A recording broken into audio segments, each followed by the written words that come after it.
Bismillahirrahmanirrahim. Alhamdulillah, wassalatu wassalamu ala rasulillah.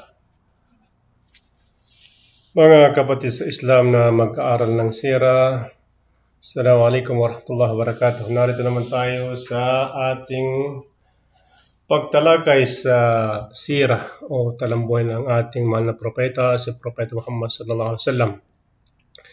Sa sandaling ito, narito na tayo sa panglimang aralin na ating tatalakayin ang panglimang kabanata na binubuo ng dalawang paksa. Una ay ang pag-iisa sa kuweba ng Hira ni Propeta Muhammad sallallahu alaihi wasallam. Pangalawang paksa na tutunghayin natin ay ang pagtatayong muli ng Kaaba. At para hindi tayo hahaba, hindi tayo aabot ng mahigit kumulang ng isang oras, ay ipapaiksin lang natin yung pagbibigay ng paliwanag dahil sama-sama naman tayo bumabasa sa ating tinutunghayan. Bibigyan lamang natin ng mga komento o maiksing paliwanag ang dapat ipaliwanag sa ating nababasa. Ngayon mga kapatid, sisimulan natin ang unang paksa sa ating panglimang aralin na pinamagatang ang pag-isa sa kuweba ng Hira. Ito yung panahon na bago pa man hiranging propeta si Propeta Muhammad sallallahu alaihi wasallam. Ito yung naging kaugalian niya. Siya ay pumupunta sa kuweba ng Hira bago siya mahirang bilang propeta.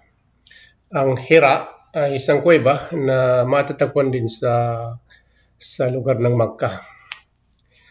Okay, tutungin natin sa mabilisang pagbasa lamang para sama-sama tayong magbasa.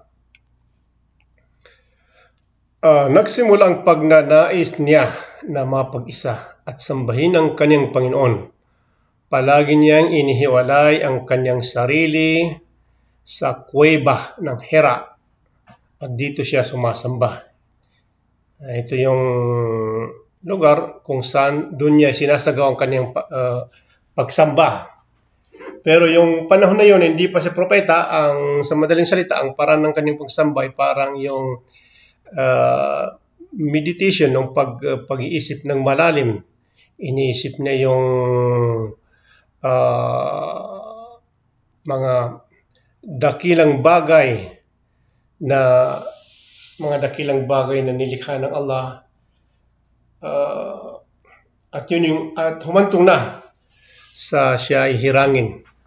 Yun ang uri ng kanyang pagsamba, yung tinatawag na sa Tagalog ay dito, naisulat din dito, yung pagninilay dito, nabanggit din dito yung uri ng kanyang pagsamba. Ay ang pagsamba niya sa parang ng pagninilay o meditation, malalim ng pag-isip. Okay. Balikan natin yung paragraph. Ang mga Diyos-Diyosan at reliyon ng kanyang mga mamamayan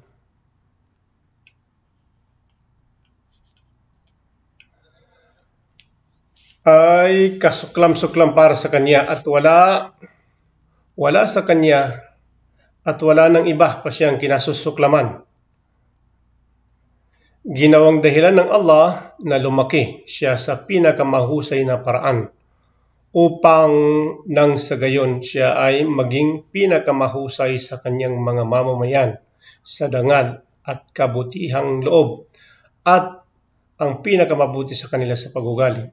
Siya ang pinakamarangal na tagapagtanggol at kasama ang pinakadakila sa kanila sa pagiging malumanay at paghuhunos dili or yung paghunos dili, ito'y parang malalim na Tagalog.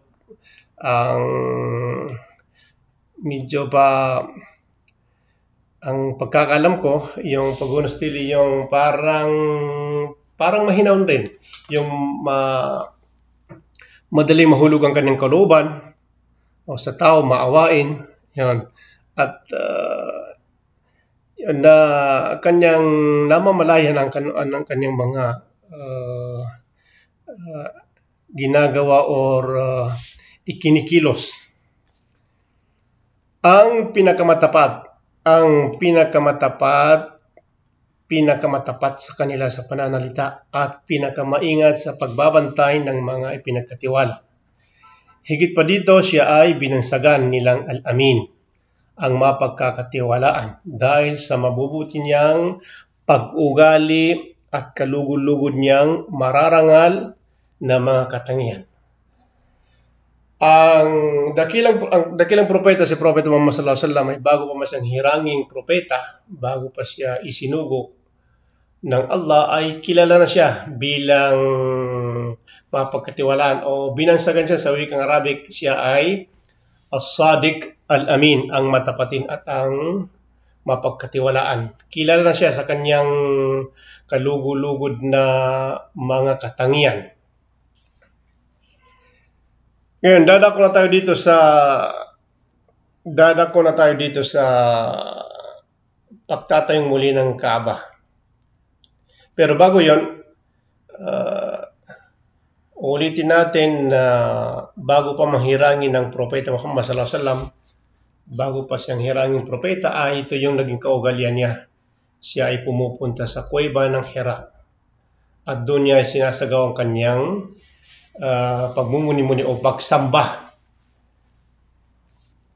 Dadako na tayo ngayon dito sa ating pangalawang paksa at tulad na sinabi natin kanina na paiksin lamang natin para hindi tayo abutan ng mahabang oras o higit kumulang ng isang oras. Paiksin lamang natin. Ang pagtatayong muli ng Kaaba, ito na yung panahon na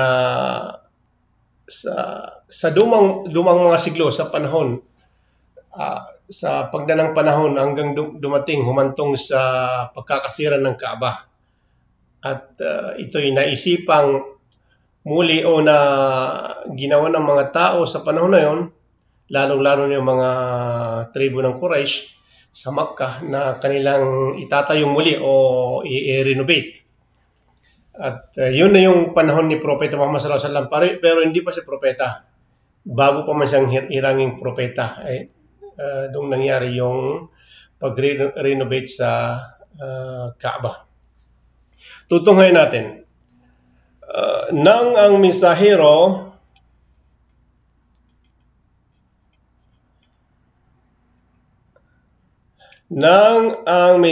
ng Allah ay 35 taong gulang na. Ibig sabihin, 5 taon na lang bago siya mahirang na propeta, dahil siya ay hinirang propeta sa gulang na 40. Isinagawa ng mga Quraysh. Ang mga Quraysh ay ito yung pangalan ng tribo na kinabibilangan ng ating dakilang propeta, Propeta Muhammad sallallahu alaihi wasallam. Isinagawa ng mga Quraysh ang pagtatayong muli ng Kaaba nang ito ay humantong sa pagkakasira. Ang scholar sa sira, yung mga maalam sa sira, ay nagsabi na matapos bawian ng buhay si Ismail. Si Ismail ay isa sa unang anak o panganay na anak ni Propeta Abraham o si Propeta Ibrahim. At dito, siya ang lineage ng Propeta Muhammad sallallahu alaihi wasallam. Siya ang angkan ng Propeta Muhammad sallallahu alaihi wasallam, si Propeta Ismail. Ang pamamahala ng matapos bawian ng buhay si Propeta Ismail alayhi salam, ang pamamahala ng bahay nasa mga kamay ng kanyang mga anak na lalaki. Pagkatapos ay pinalaya sila ng Jurhum. Jurhum ay isa sa mga tribo maliban sa Quraysh. Ito ay mga tao rin doon sa Makkah o doon sa kalapit bayan ng Makkah o sa Yaman. Ito yung isang tribo na tinatawag na Jurhum. Pagkatapos ay pinalaya sila ng Jurhum at nanatili ito sa kanilang pamamahala. Nanatili ang Kaaba sa pamamahala ng mga Jurhum o mga tao na Jurhum hanggang sa lumabak sila sa kabanalan nito at gamitin kung anuman ang inalay para rito. Sila ay nakagawa ng karahasan laban sa mga pumapasok sa Makkah. Pagkatapos nila, nakuha ng Khuza'ah ang tungkulin para dito. Okay? Pagkatapos ng tribo ng Jurhum ay naibaling naman ang pamamahala ng Kaaba sa grupo ng mga tao, tribo na tinatawag na Khuza'ah. Okay, naibaling sa kanilang tungkulin sa pamamahala ng Kaaba. Maliban na ang tribo ng Banu Mudar, ito rin ay kabilang din sa lineage ng Propeta Muhammad sallallahu alaihi wasallam. Ito rin ay isa rin sa linlahi ng Propeta Ismail. Bali, yun yung panahon na yun. Ang Banu Mudar ay meron silang pamilya Mudar, angkan ng Mudar ay meron silang 3 mga tungkulin. Pero sa sandali nito mga kapatid sa Islam, kahit hindi natin talakayin yung mga pangyayari sa pagitan ng mga tribo sa panahon ng kanilang pamamahala sa Kaaba. Dumako na tayo, ipapaspurod na natin itong mga tungkulin nila ng yung mga iba't ibang tribo na mahala sa Kaaba. Ipapaspurod natin, pupunta na tayo sa panahon na itatayong muli o i-renovate ang Kaaba, at yun ay yung panahon ni Propeta Muhammad sallallahu alaihi wasallam. Ipapaspurod na natin itong mga arrangement o mga pagkakaunawaan o mga tungkulin ng bawat tribo ng panahon na yon na bago pahirangin ng Propeta Muhammad sallallahu alaihi wasallam. Ipapaspurod na natin sa panahon ni Propeta Muhammad bago pa siya hirangin ng mga 5 taon bago siya hirangin na magiging sugo. Ay papaspurod na natin para doon tayo sa mga usapin na may kaugnayan sa kanya, sa panahon niya, sa panahon ni Propeta Muhammad sallallahu alaihi wasallam. Ipapaspurod na natin itong mga naging tungkulin ng mga iba't ibang tribo sa pamamahala sa Kaaba. Dadako na tayo dito sa panahon ni Propeta Muhammad sallallahu alaihi wasallam. Dito na tayo sa panahon na itatayo nilang muli ang Kaaba.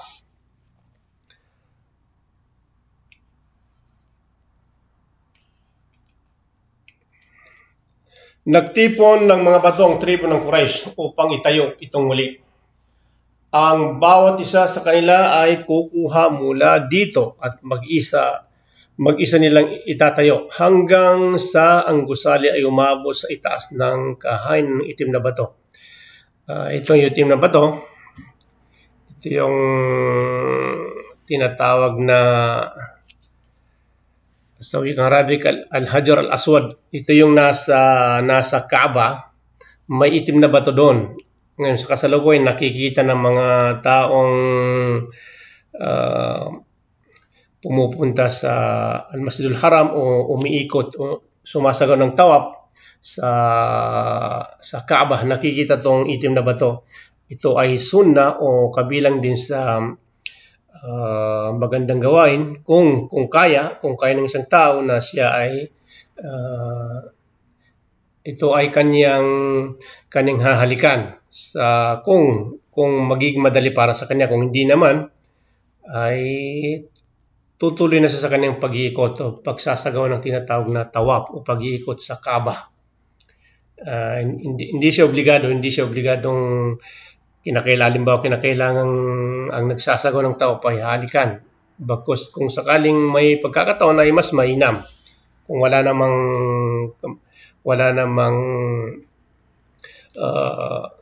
mahigpit na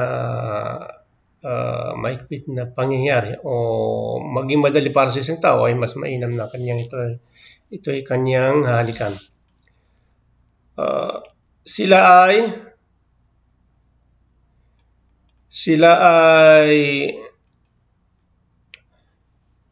nagtalo tungkol dito. Ang bawat isang tribo ay nagnanais na mailagay ito sa lugar. Nagpatuloy ang kanilang di pagkakaunawaan at humabot hanggang sa bumuo sila ng mga alyansa at naghanda na magsagupaan sa bawat isa. Itong mga tribo na to sa Makkah nung panahon na yon ay lahat ng iba't ibang tribo sa panahon na yun, sa panahon ni Propeta Muhammad sallallahu alaihi wasallam, ay bumabalik din sila, din ay angkan, galing din sila sa angkan ni Propeta Ismail. Okay, sa panahon na yon na si Propeta Muhammad sallallahu alaihi wasallam ipinanganak na siya, yung mga tribo na yun na nababanggit dito ay bumabalik din. Sila rin ay mga Arabo sa panahon na yon na bumabalik din yung kanilang lahi kay tinatawag na Adnan. Si Adnan ay pang-20 lolo ng Propeta Muhammad sallallahu alaihi wasallam. Kung i-trace up natin yung lineage ng Propeta Muhammad sallallahu alaihi wasallam, dumating doon kay Adnan, yun ay magkasunod-sunod. Simula sa kanyang unang lolo si Abdul Muttalib hanggang sa lolo ng mga kanyang ninuno, hanggang dumating doon kay Adnan, yun yung tinatawag na mga Arabong Adnan. Al-Arab al-Adnaniya, sila yung mga Arabong Adnan, na doon napabilang si Propeta Muhammad sallallahu alaihi wasallam. At yun ay binubuo ng maraming tribo. Okay? At si Adnan ay kabilang naman sa linlahi ni Propeta Ismail. Okay. Maliban doon sa mga Arabong tinatawag na Adnan, mga Arabong Adnan, ay may isang grupo ng mga Arabo na tinatawag na Al-Arab al-Qahtaniya o mga Qahtani na mga Arab. Yun yung mga Arabo sa Yemen. Kasi dalawang klase lamang yung Arabo na tinatawag na Adnaniya, pati yung mga Arabo na Qahtaniya. Yung galing sa Yemen, yun yung mga Qahtaniya. Then yung mga nasa Makkah hanggang sa nagsalinlahi na sila at naging lumawak na-spread na sila sa dito sa tinatawag na Gulf countries. Yun na yung tinatawag na Arab Adnaniya. Okay. Sila ay ulitin natin, sila ay nagtalo tungkol dito. Ang bawat isa sa tribo ay nagnanais na mailagay ito sa lugar. Nagpatuloy sa kanilang di pagkakaunawan na tumabot hanggang sa bumuo sila ng mga alyansa. Naghanda na magsagupaan sa bawat isa. Ang Banu Abdiddar o pamilya Abdiddar ay nagdala ng isang lalagyan ng puno ng dugo. Ay lalagyan ng puno ng dugo. Sila at ang Banu Addi, yung pamilya Addi, yung Banu dito ay Arabic ng pamilya o angkan. Yung angkan ni Addi o pamilya Addi bin Ka'b ay gumawa ng kasunduan na sila ay handang mamatay para sa karangalan, para sa pagtatanggol sa Kaaba. At inilubog ang kanilang mga kamay sa dugong. Ito ay tinatawag na la'aqah ad-dam. Kung matatandaan nyo, doon sa Pilipinas may mga yung parang kaugalian ng yung mga namumuno noong unang panahon hanggang dumating ng mga Kastila. Sa atin sa Pilipinas may tinatawag na blood compact. Yung parang yung dugo. Sinusugatan yung kamay tapos flow yung dugo, parang yon, iinom o didilaan, parang ganon. Dito yung tinatawag na la'aqah, parang para bang sila ay parang nagkakaisa. Yun yung tanda sa gisag ng kanilang pagkakaisa ay yon, magkakaroon yung tinatawag na la'aqah, yung blood compact. O kung i-compare natin o ihambing natin parang yung tinatawag na blood compact, para na rin ito. Nananahimik ang mga Quraysh o tribo ng Quraysh sa loob ng sa loob ng 4 o 5 gabi. Pagkatapos ay nagtipon sila sa masjid, nagbigayan ng payo ang bawat isa. Ang ilan sa mga manunulat ay nagsabi, yung manunulat, yung mga scholar ng sira o talamboy ng Propeta Muhammad sallallahu alaihi wasallam, nagsabi na si Abu Umayyah bin al-Mughira bin Abdullah bin Amr al-Makhzumi na noong panahon na yun ay ang pinakamatanda sa mga Quraysh, yung tribo ng Quraysh. Siya nga pala, yung tribo ng Quraysh, ito yung kinabibilangan ng Propeta Muhammad sallallahu alaihi wasallam. Ang Quraysh, ito yung bansag sa ayon sa ibang nag-ulat sa sira, ay si Quraysh ay ito yung tinatawag na ang kanyang pangalan ay si Fihr ibn Malik.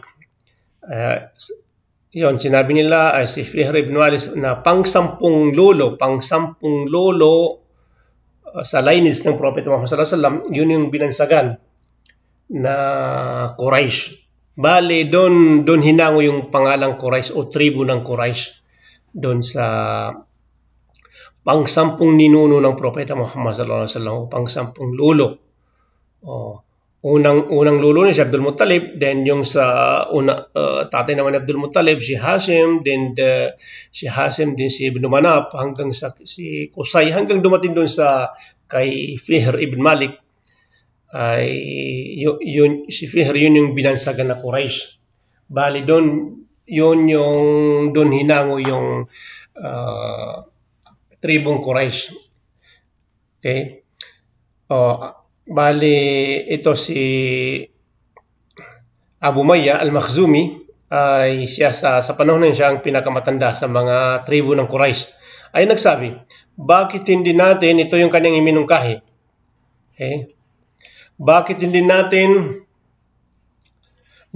natin pagkasunduan na kung sino ang unang papasok sa pintuan ng masjid, siya ang magpapasya sa pagitan ninyo. Okay? Kaya sila ay nagkasundo at ang unang taong pumasok ay ang mensahero ng Allah. Ito na yung itinakda ng Allah na lubusang pang makilala ang Propeta Muhammad sallallahu alaihi wasallam, maliban sa naipong kagandang asal niya, ay siya yung nagkataon na unang pumasok sa pintuan ng masjid. At siya yung napakasundo ng mga tao na siya na yung parang mamagitan sa kanila para sila ang mga tribo na yung maayos sa kanilang hindi pagkakasunduan sa pag-ayos sa Kaaba o sa bagay na may kaugnayan sa Kaaba. Kaya sila ay nagkasundo at ang unang taong pumasok ay ang mensahe ng Allah. Hindi pa siya sa panahon nito ang mensahe ng Allah, si Propeta Muhammad, ay hindi pa siya sugo, hindi pa siya propeta. Sa panahon na ito, ang kanyang edad ay 35. 5 taon bago siya hiranging propeta. Okay. Nang makita siya nila, sila ay nagsabi, siya ang alamin, okay? Siya ang alamin, siya ang mapagkakatiwalaan. Ito na yung bansag kay Propeta Muhammad, as-sadiq al-amin, ang matapat at mapagkatiwalaan. Bago pa man siya hiranging propeta, kilala na siya sa pagiging matapatin, pagiging matapat at pagiging mapagkakatiwalaan.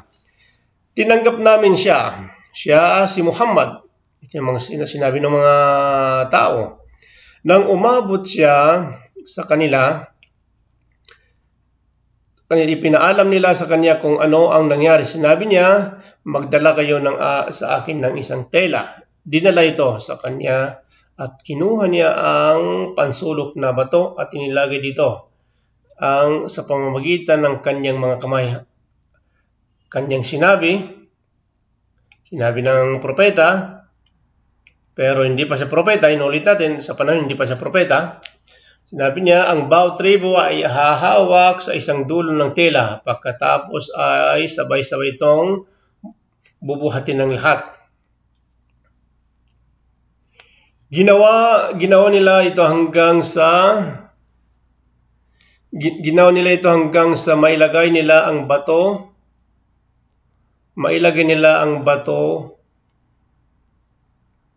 sa lugar nito. Pagkatapos ay tinulak nila ito papasok sa lugar na pamamagitan ng sarili niyang mga kamay. Kapayapaan at pagpapala ay mapas kanya, sallallahu alaihi wasallam. At nagpatuloy sila sa pagtatayo ng Kaaba. Hanggang itinayo na ang Kaaba kasama ng mga tao sa paglalagay ng bato, ang mensahe ng Allah sallallahu alaihi wasallam, isinabit nila ang suot nilang tela na pang-ibaba sa ibabaw ng kanilang mga balikat na ginawa rin ng mensahero ng Allah. Subalit, ay yumuko at may isang sumigaw, takpan mo ang iyong mga pribadong bahagi. Matapos ito, ang pribadong bahagi niya hindi na muling nakita.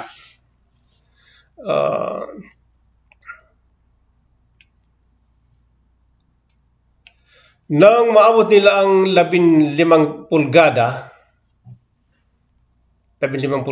nilagyan nila ng bubong ang itas nito na may 6 na mga biga. Ang umaalala dito, yung biga ay isang uri na magaspang na halaman. Parang yung panahon na yun, ginagamit rin na isa ring material ng isa ring material na ginagamit sa pagtatayo ng bahay o building o gusali. Okay. Ang Kaaba ay nabalutan ng al-kabati. Ito yung al-kabati dito. Ang kabati ay puting tela mula sa Egypt. Pagkatapos ay binalutan ito ng burud. Ang burud naman dito ay isang uri ng tela mula sa Yemen o sa Yaman. Ang unang tao na nagpalamuti nito ng makakapal na telang binurda ay si Al-Hajjaj bin Yusuf. Ayon sa kasaysayan, ay siya yung unang tao na nagpalamuti ng Kaaba, yung gusali ng Kaaba ng makakapal na telang binorda. Okay? Mapapansin natin ngayon ay nakikita ng Kaaba, taon-taon yan, pinapalitan yung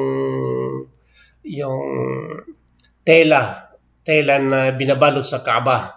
At mayroon pang may mga binorda o may mga isinulat doon na may palamuti.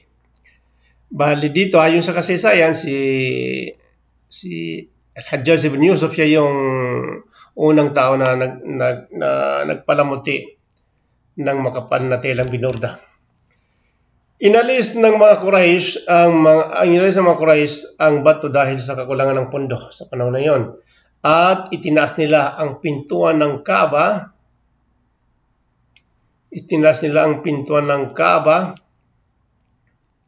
Mula sa lupa upang walang sinuman ang makapasok dito maliban sa kanilang pahintulutan. At kung sino man ang magnais na pumasok dito na hindi nila ninais na makapasok, hayaan nila hanggang sa maabot niya ang pintuan at sa kanila babatuhin. Nang abutin niya ang 50 taong gulang, ipinadala siya ng Allah bilang tagahatid ng mabuting balita at tagapagbabala at tagatawag sa landas ng Allah sa pamamagitan ng kanyang kapahintulutan, ng Allah at ng isang gabay sa liwanag. Kung mapapansin natin, ang sinunod dito ay 50 taong gulang. Ang dapat dito ay ika-4 na po, 40. Dahil yun yung, nung abutin niya ang 40, siya ay ipinadala ng Allah. Siya ay isinugo ng Allah. Hinirang siyang sugo. Okay? Na tagahatid ng mabuting balita,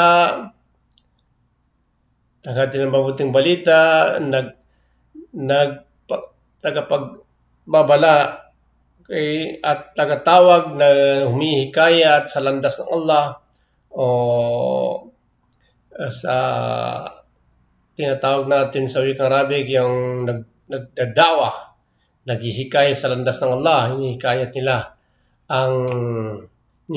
ng Propeta Muhammad sallallahu alaihi wasallam ang mga tao sa landas ng Allah. Ibig sabihin sa madaling salita ay hinihikayat niya ang mga tao na sumamba lamang sa tunay na Diyos na dapat sambahin ng Allah subhanahu wa ta'ala.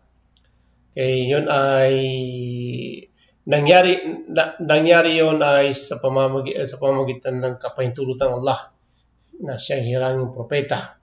At ang propeta ay naging isang gabay sa liwanag tungo sa liwanag ng Islam. Naging gabay siya sa liwanag ng Islam.